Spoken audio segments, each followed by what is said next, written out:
Discerning Hearts provides content dedicated to those on the spiritual journey. To continue production of these videos, prayers, and more, go to discerninghearts.com and click the donate link found there or inside the free Discerning Hearts app to make your donation. Thanks, and God bless. DiscerningHearts.com presents a Lord of the Rings spiritual retreat with Father Timothy Gallagher. Father Gallagher was ordained in 1979 as a member of the Oblates of the Virgin Mary. He obtained his doctorate from the Gregorian University and has dedicated many years of extensive ministry to retreats, spiritual direction, and teaching on the spiritual life. He is also the author of several books on the spiritual teachings of St. Ignatius of Loyola and the life of Venerable Bruno Lanteri, founder of the Oblates of the Virgin Mary. Father Gallagher is featured on the EWTN series Living the Discerning Life. Father Gallagher is also featured in several series produced by EWTN, including Living the Discerning Life. A Lord of the Rings spiritual retreat with Father Timothy Gallagher. I'm your host, Kris McGregor. Father Gallagher, thank you once again for joining me. Thank you, Kris. In The Lord of the Rings, we've explored many different areas. Some of them have been expressed through the lives of the character, but there is one overarching, can we call it a theme, or should we call it a virtue or a grace that is so prevalent in The Lord of the Rings? Yes, and that is that this is what Tolkien himself calls The Lord of the Rings in one of his letters, a heroic romance. It's not a novel, it's a heroic romance, which is an older form of writing in literature, so that it's on the heroic level. It deals with great things and there are heroes. And romance in this sense does not mean romantic love between a man and a woman. What it means is that the final ending is something joyful or happy. And so I'd like to look at that theme now in various ways in which joy is present in The Lord of the Rings. And I think we're going to see as we go through this, especially as we come to the conclusion of what we'll say about this, that this really is the reason, among many other reasons, but this is the deepest reason why the Christian resonates so much with The Lord of the Rings, because ultimately the gospel is good news, and ultimately The Lord of the Rings, as a work of literature that Tolkien consciously wanted to be consistent with the Christian faith by which he understood the world, The Lord of the Rings too is good news. So we'll explore that in various ways as we go through The Lord of the Rings. And what I'd like to start with is the moment when Gandalf and Frodo have been discussing in Bag End at the beginning of the Fellowship of the Ring the seriousness of Frodo's plight, that he actually has the one ring that the enemy is desperately seeking to acquire again. And even worse, that the enemy knows that the ring is in the Shire and knows that the ring is held by a Baggins in Bag End. And Frodo has realized, we've talked about this in earlier conversations, that he's going to have to leave the Shire. And then at a certain point in the conversation, Gandalf becomes aware of a little noise outside the window, quietly goes over to the window, reaches down and pulls up Sam, of all people, Sam Gamgee, by the ear. Sam has been outside taking care of the garden with his shears. And Gandalf is initially somewhat severe with Sam, thinking that he's spying. But it turns out that Sam was so enthralled by, well, let's just read what Tolkien says. "Well, sir," said Sam, dithering a little, "I heard a great deal that I didn't rightly understand about an enemy and rings and Mr. Bilbo, sir, and dragons, and a fiery mountain and elves, sir. I listened because I couldn't help myself, if you know what I mean." It's just something that is so deep in Sam's heart, an attraction for these kinds of tales, and especially elves, that he can't help himself, as it were. "Lord bless me, sir, but I do love tales of that sort, and I believe them too. Elves, sir, I would dearly love to see them. Couldn't you take me to see elves, sir, when you go?" Suddenly Gandalf laughed. "Come inside," he shouted, and putting out both his arms, he lifted the astonished Sam, shears, grass clippings and all, right through the window and stood him on the floor. "Take you to see elves, eh?" he said, eyeing Sam closely, but with a smile flickering on his face. "So you heard that Mr. Frodo is going away?" "I did, sir, and that's why I choked, which you heard seemingly." Well, then Frodo enjoins Sam to keep what he's heard as a dead secret, and says, "If you ever breathe a word of what you've heard here, then I hope Gandalf will turn you into a spotted toad and fill the garden full of grass snakes." Sam fell on his knees trembling. "Get up, Sam," said Gandalf. "I have thought of something better than that, something to shut your mouth and punish you properly for listening. You shall go away with Mr. Frodo." "Me, sir," cried Sam, springing up like a dog invited for a walk. "Me go and see elves and all. Hooray!" he shouted, and then burst into tears. Now, what that is, if we want to use a scriptural word for it, it's the first love that we read about in Revelations chapter 2, in the description of the churches at Ephesus. The first love, that's the delight, the joy of the beginnings. And there's something holy about that, something right about that, so that one's wedding day is a day of great joy that one will always remember through the years of marriage, or for a priest, his ordination day. I remembered that when I was a seminarian, getting closer to the day of ordination, an older priest in our community said that your ordination day is the happiest day of your life. And I found in a very real way that that was true. That was a beautiful day that I'll always treasure. Or you might, for example, someone who begins teaching and delights in that work as he or she begins it, or begins to get involved in the work of the church in some way, taking initiatives to help bring people to Jesus, or involvement in the parish. In so many ways, there is a delight, a joy in the beginnings. It's the first love, and that's what Sam experiences here. Now, as we've seen, the first love is going to mature in Sam in ways that he cannot possibly imagine at this point, through all the twists and turns of the quests that lie ahead and the growth that will come through it. But I think it's right that we focus just at least briefly on this experience of joy. And please God, we've found that or experienced that at various points in our lives, and we treasure it. It's a blessing that God gives as we begin so many different things in our lives. I think that's what I experienced when it wasn't so much giving birth to a child, but it was bringing the child home. I mean, it's kind of scary, but there's also this incredible excitement and enthusiasm, like this is what it's all about. What a wonderful thing. What a wonderful thing. As you say that, I'm remembering my own mother talking about raising the young children, the babies, in that stage that you're just describing, and all the work involved in that. But she said, all the baby has to do is smile at you in the way that a baby smiles at a mother. Mm-hmm. And it's more than worth it. It's joyful. There's something very, I think there's something holy about that, something sacred about that. So it's a beautiful thing. It's something to respect and reverence when we see it in others, and to thank God for it when we've experienced that in our own lives. And there it is in The Lord of the Rings, like so many things are. A second theme of joy that runs through the entirety of The Lord of the Rings, and is a deep reason why the quest succeeds, is from the joy of friendship. In fact, if you think, what is the title of the first of the volumes of The Lord of the Ring? It's exactly that, the Fellowship of the Ring. And it's that fellowship, that being united in the quest together, that will see them through. Let's look at the moment when Sam, Frodo, and Pippin, through various dangers, have finally reached Buckland, and they are in the house of Crickhollow, and Merry has prepared it ahead of time for them. Fatty Bolger is there with them. And the story that Frodo has been giving out to everyone, including his friends, all except Sam, who knows the true story, is that he's just simply going to settle down in Crickhollow and live there. And now the point has come when he has to go beyond Crickhollow and continue the journey.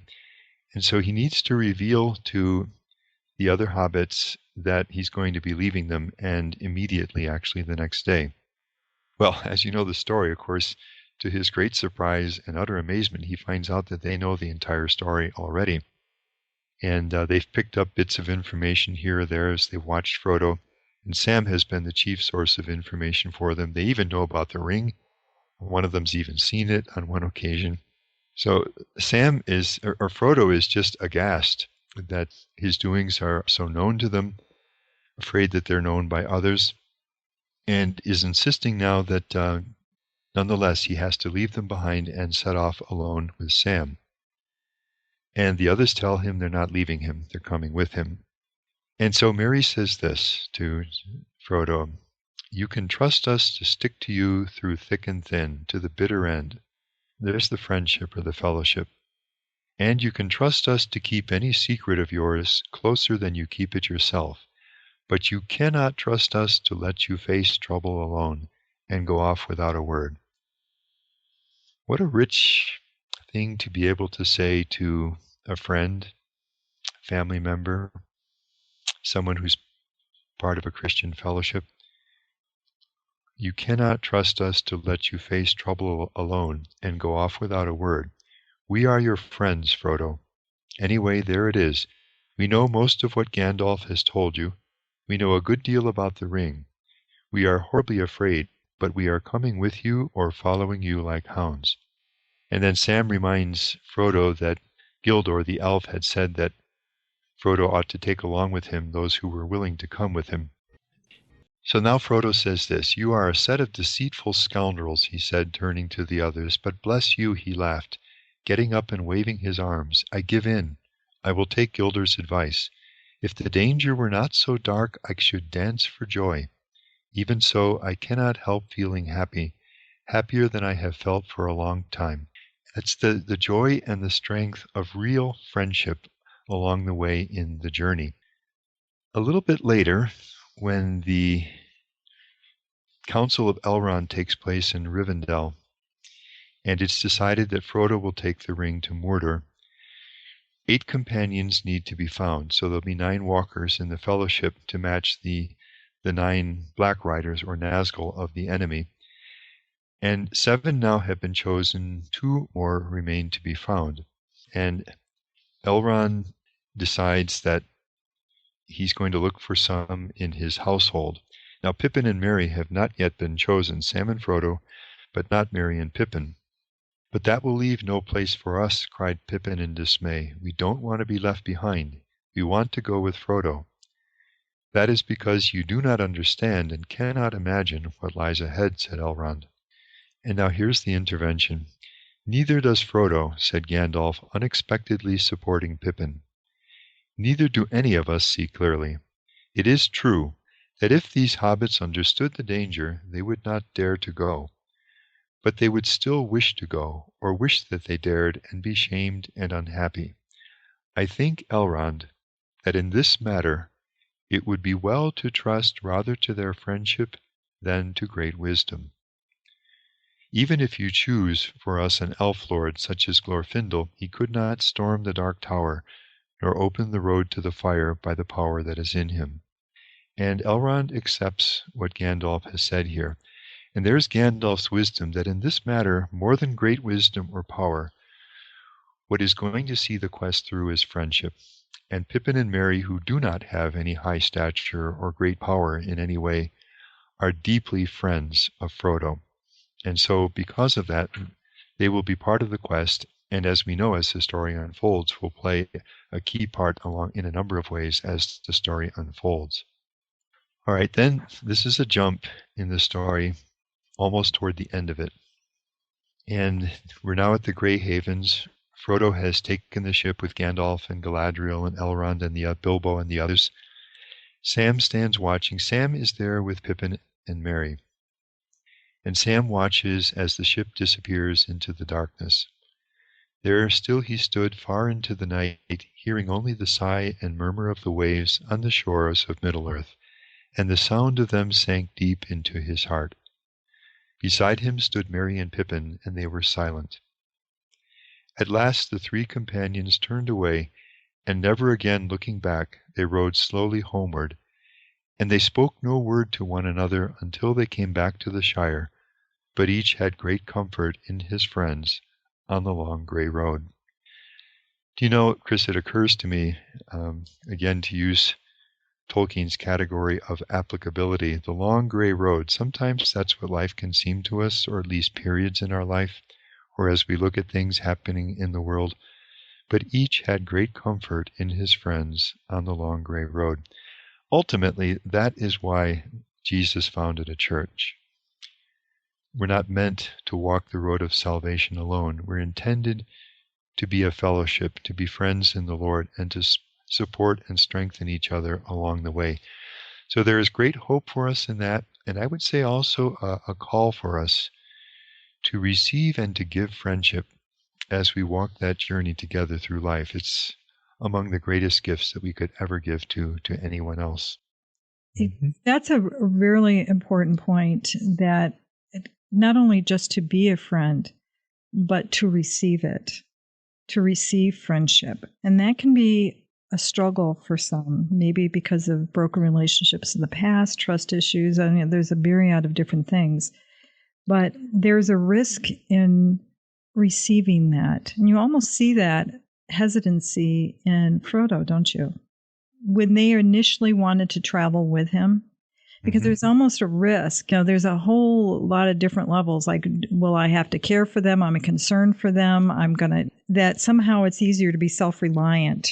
Sometimes we do that in our own lives, don't we? Yes, we can do that. And I think in Frodo's case, there was something, how would you say, altruistic, if I can use that word, about his choice to go alone, given the one companion as Sam by Gandalf.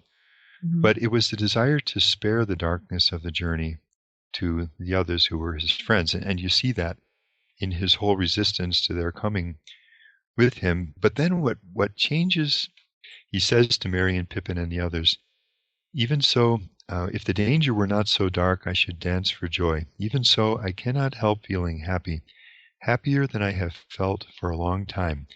I had dreaded this evening. He had dreaded the evening because it would mean a painful parting, a setting off essentially alone. What makes him so joyful in the midst of dark danger, so much so that he could dance for joy even, and feels happier than he's felt for a long time, is the realization that he is not meant to be alone, that he is meant to be accompanied by friends along the way. So that, yes, friendship is a human relationship, and human relationships involve human hearts, and human hearts have all the complexities and depths, the richness, and sometimes the pain of past experience. All of that is involved in friendship. But I would say, in terms of what we're talking about right now, through what Tolkien is describing and the joy and how the darkness of the journey lightens when we're not alone, what we can hear in that is an invitation. It's gentle. It never just bulldozes through human hearts, as God never does. But there is the invitation. Where 2 or 3 are gathered in my name, there I am in the midst of them. Just being together in a way that is so strengthening, and to look for ways for that to happen.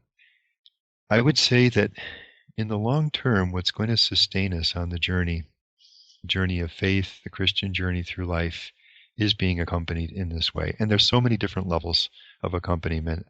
Obviously at home, in our families, spouses, children, the wider family, parishes, friends, people we know.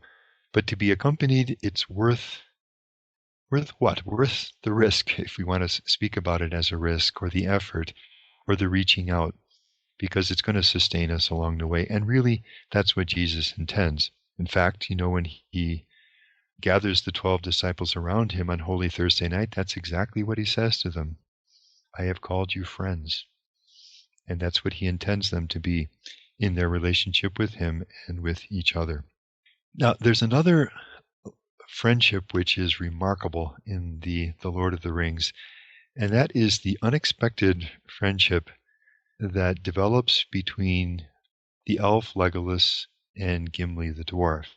Now, there's a whole background to this. We are in the third age in the Lord of the Rings. In the first age, thousands of years earlier, At one very sad point, the elves and the dwarves actually battled each other. There was mutual killing, and it was the beginning of an enmity between dwarves and elves, which went on down through the years.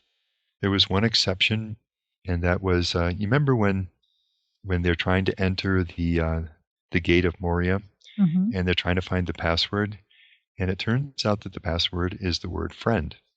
And that's an indication of the friendship that there was at that time between the dwarves who were there under the mountains in the mines of Moria, and then the elves who were there in the region outside the mountains. But apart from that, there has never been any friendship between elves and dwarves, and there is a mutual suspicion between them. They have very little to do with each other. And now suddenly, a deep friendship develops between Legolas and Gimli, a friendship that no one would have ever imagined happening. So that we'll see them together in the boat going down the river, we'll see them riding a horse together, we'll see them journeying together afterwards, after the quest is fulfilled. And then finally, Tolkien, as a historian records, it said that they went off together, leaving Middle-earth finally and taking the ship into the west. Now, the moment when this begins is when the fellowship is in the land of 𝘍𝘪𝘳, and they are meeting Celeborn and Galadriel, the Lord and Lady of 𝘍𝘪𝘳, for the first time in the dwelling high up in these massive and beautiful trees which fill the land of 𝘍𝘪𝘳. And Celeborn says almost that he regrets having allowed the dwarf Gimli to enter the land of 𝘍𝘪𝘳, having heard that the Balrog was stirred again in Moria as they went through. But Galadriel speaks differently. Do not repent of your welcome to the dwarf. If our folk had been exiled long and far from 𝘍𝘪𝘳, who of the Galadrim, even Celeborn the wise, would pass nigh and would not wish to look upon their ancient home, even though it had become an abode of dragons? And now remarkably she starts using the Dwelf tongue. Dark is the water of 𝘙𝘍𝑢𝑗, and cold are the springs of 𝘊𝑛𝑎𝑙𝑎, and fair were the many pillared halls of Khazad-dûm in the elder days, before the fall of mighty kings beneath the stone. She looked upon Gimli, who sat glowering and sad, and she smiled. And the dwarf, hearing the names given in his own ancient tongue, looked up and met her eyes, and it seemed to him that he looked suddenly into the heart of an enemy, and saw their love and understanding. Wonder came into his face, and then he smiled in answer. He rose clumsily and bowed in dwarf fashion, saying, Yet more fair is the living land of 𝘍𝘪𝘳, and the Lady Galadriel is above all the jewels that lie beneath the earth. And out of this, the awareness that of Gimli, who looks into the heart of an elf, expecting to find enmity there, and seeing friendship, seeing love, seeing welcome, even that exquisite touch of using his own language, it melts something in him, and it's the beginning now of an openness to elves that had never been there before. As we read this, there's something very hopeful in this too. The suggestion that in places where we may simply assume, because of past hostility or past divisions, we may simply assume that we will never find anything but distance and maybe even enmity, that friendship may be possible, so that we never close doors which grace might want to open and which will make all the difference in friendship and support as we go forward in the journey. It's a very beautiful thing then that develops between Legolas and Gimli. Well, Father Gallagher, there's still so much more to explore in The Lord of the Rings, particularly when we speak of this joy. But we need to close for this particular episode. Any final thoughts? I would say the best of all thoughts on this is just to hear the words of Jesus again. I have called you friends, because I have made known to you everything that I've heard from my Father. I no longer call you servants, but I call you friends. And I think, as in so many things, through the literary truth and the remarkably well-crafted story in The Lord of the Rings, with all the many different relationships that are interwoven into it, we catch a glimpse of what friendship can mean along the journey.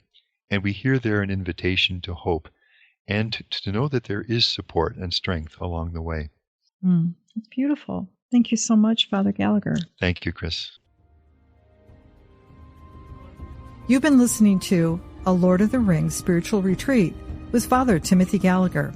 To hear and/or to download this conversation, along with hundreds of other spiritual formation programs, visit 𝑑iscerninghearts.com, or you can find it within the free Discerning Hearts app or wherever you download your favorite podcasts. This has been a production of Discerning Hearts. I'm your host, Chris McGregor. We hope that if this has been helpful for you, that you will first pray for our mission, which is to offer authentic and rock-solid spiritual formation freely to souls around the world. And if you feel us worthy, please consider a charitable donation, which is fully tax-deductible, to help support our efforts. But most of all, we hope that you will tell a friend about DiscerningHearts.com and join us next time for A Lord of the Rings Spiritual Retreat with Father Timothy Gallagher.